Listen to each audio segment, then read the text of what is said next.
All right, so today we're here with Tristan Dinsmore and Kieran Fitzmaurice, and I just want to ask each of you guys a couple questions about the marathon. First off, how was training with Dreamfar? Like, there were a whole cast of characters there. Just I want to know, like, how was training? What did you guys do? How long did you guys do it for? And like, Tristan, you can start. Okay, we start off late fall.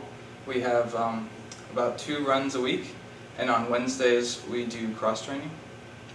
Yeah, then once we've built up our mileage a bit, probably starting in like November, we have long runs on the weekend.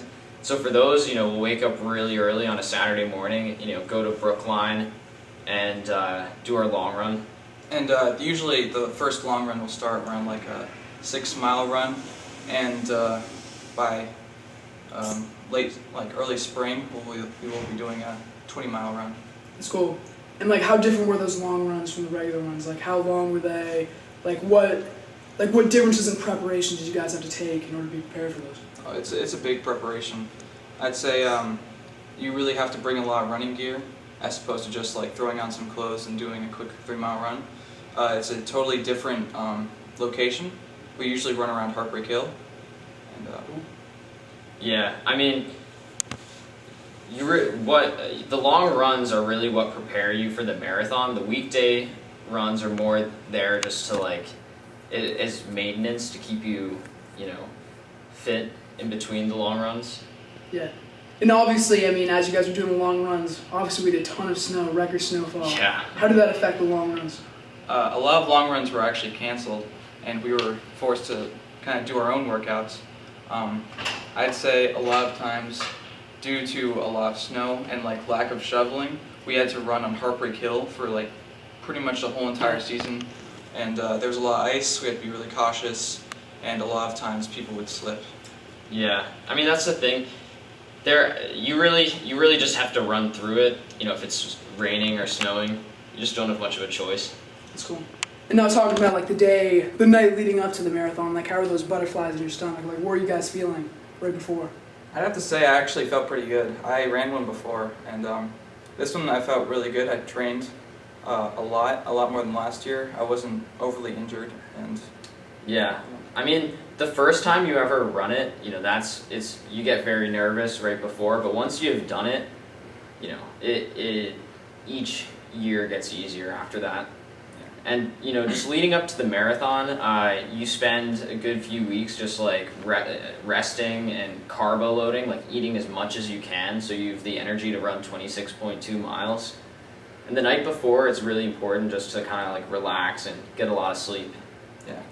In terms of the actual race, did you guys pace yourselves? Did you guys start off fast? Were you feeling fatigued by the halfway point? How'd it go? I'd say that we actually were really well paced. We started off running a 9:10, and we did that for a while. We did a 9-minute mile for a little bit, then a 9:20. It was just around that general area. I think everyone usually hits hits a wall around mile 20 or 21, and they have a lot of trouble keeping up their momentum, but I feel we did a very good job. It was pretty good up until mile 18 through 20. That was really rough. But once you get past that really hard bit, and you can actually see the the city in the distance, and the finish line is there, you get a bit of a boost of energy. How'd you guys feel directly after the race? Were you sore, exhausted, just feeling euphoric? How'd you feel? I was extremely happy that it was over. Yeah. I think that goes for everyone. When most people finish, they're just glad to be done. They're not really thinking about doing another one after it, but you forget how painful it is, I think, as soon as you cross that finish line, and you just feel great, and your teammates are there, and you get to cheer everyone on. Yeah. Speaking on that, how did the chemistry of the Dreamfar program help you guys? Did you guys pick each other up when you hit the wall? Yeah.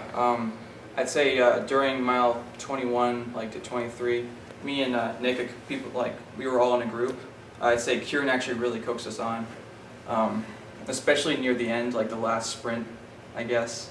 We were all feeling horrible, and Kieran really helped us out. We all just decided to just finish it. Yeah, I mean, I would say the same thing, for them. It's so great, just running with your teammates, because it really does. They really do just give you the motivation to keep going. And as for the team chemistry this year, we're a really big group, like the largest we've ever had. But I think we really adapted well to it. And although in the beginning of the year, no one really knew each other, by the end, we formed really great bonds. It's cool.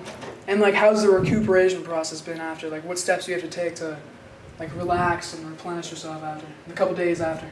Well, a lot of stretching. I'd say a lot of people like to relax and just lay down, but really the best thing to do is walk around, which is very difficult.